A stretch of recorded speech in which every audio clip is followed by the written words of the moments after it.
ನಮಸ್ಕಾರ ವೀಕ್ಷಕರೇ, ಆರ್ಆರ್ ಕನ್ನಡ ನ್ಯೂಸ್ಗೆ ಸ್ವಾಗತ. ನಾನು ಮೋಹನ್. ಹರಪನಹಳ್ಳಿ ತಾಲೂಕಿನ ಅರಸೀಕೆರೆ ಪೊಲೀಸ್ ಠಾಣೆಯಲ್ಲಿ ಇಂದು ಹೆಮ್ಮೆಯ ಕ್ಷಣ ಕಂಡುಬಂದಿದೆ. ರಾಜ್ಯ ಸರ್ಕಾರದಿಂದ ನೀಡಲಾಗುವ 2025ನೇ ಸಾಲಿನ ಮುಖ್ಯಮಂತ್ರಿ ಪದಕಕ್ಕೆ ಭಾಜನರಾದ ಡಿವೈಎಸ್ಪಿ ಡಾಕ್ಟರ್ ಸಂತೋಷ್ ಚೌಹಾಣ್ ಅವರಿಗೆ ಪೊಲೀಸ್ ಠಾಣಾ ವತಿಯಿಂದ ಗೌರವ ಸನ್ಮಾನವನ್ನ ಮಾಡಲಾಗಿದೆ. ಕಡಿಮೆ ಅವಧಿಯಲ್ಲಿ ತಮ್ಮ ಪ್ರಾಮಾಣಿಕ ಸೇವೆ ಮತ್ತು ಉತ್ತಮ ನೇತೃತ್ವದ ಮೂಲಕ ಈ ಗೌರವ ಪಡೆದಿರುವುದು ಪೊಲೀಸ್ ಇಲಾಖೆಗೆ ಹೆಮ್ಮೆ ತಂದಿದೆ. ಇದೀಗ ಈ ಕುರಿತು ಒಂದು ವರದಿಯನ್ನ ನೋಡೋಣ. ಹರಪನಹಳ್ಳಿ ತಾಲೂಕಿನ ಅರಸೀಕೆರೆ ಪೊಲೀಸ್ ಠಾಣೆಯಲ್ಲಿ ಗೌರವವಾದ ವಾತಾವರಣ ನಿರ್ಮಾಣವಾಯಿತು.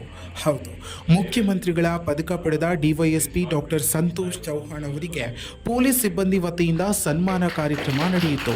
2025ನೇ ಸಾಲಿನ ಮುಖ್ಯಮಂತ್ರಿ ಪದಕಕ್ಕೆ ಭಾಜನರಾಗಿರುವ ಸಂತೋಷ್ ಚೌಹಾಣ್ ಅವರು ತಮ್ಮ ಸೇವಾ ಮನೋಭಾವನೆ, ಪ್ರಾಮಾಣಿಕತೆ ಹಾಗೂ ಶಿಸ್ತಿನ ಕಾರ್ಯದ ಮೂಲಕ ಈ ಗೌರವಕ್ಕೆ ಪಾತ್ರರಾಗಿದ್ದಾರೆ. ಸನ್ಮಾನ ಕಾರ್ಯಕ್ರಮದಲ್ಲಿ ಮಾತನಾಡಿದ ಪಿಎಸ್ಐ ವಿಜಯ್ ಕೃಷ್ಣ, ಡಿವೈಎಸ್ಪಿ ಸಂತೋಷ್ ಚೌಹಾಣ್ ಅವರು ಕಡಿಮೆ ಅವಧಿಯಲ್ಲಿ ಅತ್ಯುತ್ತಮ ಸೇವೆ ಸಲ್ಲಿಸಿ ಇಲಾಖೆಗೆ ಕೀರ್ತಿ ತಂದಿದ್ದಾರೆ ಎಂದು ಹೇಳಿದರು. ಅವರ ನಾಯಕತ್ವ ಮತ್ತು ಮಾರ್ಗದರ್ಶನ ನಮ್ಮ ಕೆಲಸದ ಶೈಲಿಗೆ ಪ್ರೇರಣೆ ನೀಡುತ್ತಿದೆ. ಇಂತಹ ಅಧಿಕಾರಿಯ ಜೊತೆ ಕೆಲಸ ಮಾಡುವುದು ನಮಗೆ ಹೆಮ್ಮೆಯ ವಿಷಯ ಎಂದರು.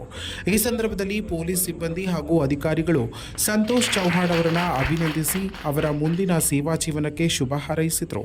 ಇನ್ನು ಮುಖ್ಯಮಂತ್ರಿಗಳ ಪದಕ ಪಡೆದಿರುವುದು ಕೇವಲ ವೈಯಕ್ತಿಕ ಸಾಧನೆ ಮಾತ್ರವಲ್ಲ, ಇದು ಸಂಪೂರ್ಣ ಪೊಲೀಸ್ ಇಲಾಖೆಗೆ ಗೌರವ ತರುವ ಸಾಧನೆ ಎಂಬ ಮಾತುಗಳು ಕೇಳಿಬಂದವು. ಡಿವೈಎಸ್ಪಿ ಸಂತೋಷ್ ಚೌಹಾಣ್ ಅವರ ಈ ಸಾಧನೆ ಯುವ ಪೊಲೀಸ್ ಸಿಬ್ಬಂದಿಗೆ ಮಾದರಿಯಾಗಿದ್ದು ಮುಂದಿನ ದಿನಗಳಲ್ಲಿ ಇನ್ನಷ್ಟು ಉತ್ತಮ ಸೇವೆ ನೀಡುವ ವಿಶ್ವಾಸ ಮೂಡಿಸಿದೆ. ಇನ್ನಷ್ಟು ಹೆಚ್ಚಿನ ಮಾಹಿತಿಗಾಗಿ ನಮ್ಮ ಆರ್ಆರ್ ನ್ಯೂಸ್ ಕನ್ನಡವನ್ನು ಸಬ್ಸ್ಕ್ರೈಬ್ ಮಾಡಿಕೊಳ್ಳಿ. ಈ ಮಾನ್ಯ ಸಾಹೇಬರು ಅತ್ಯಂತ ಸೇವೆಯಲ್ಲಿ ವಿತಿನ್ ಶಾರ್ಟ್ ಪೀರಿಯಡಲ್ಲಿ ಸಾಹೇಬರು ಮುಖ್ಯಮಂತ್ರಿ ಪದವಿಗೆ ಭಾಜನರಾಗಿರ್ತಾರೆ. ಸೊ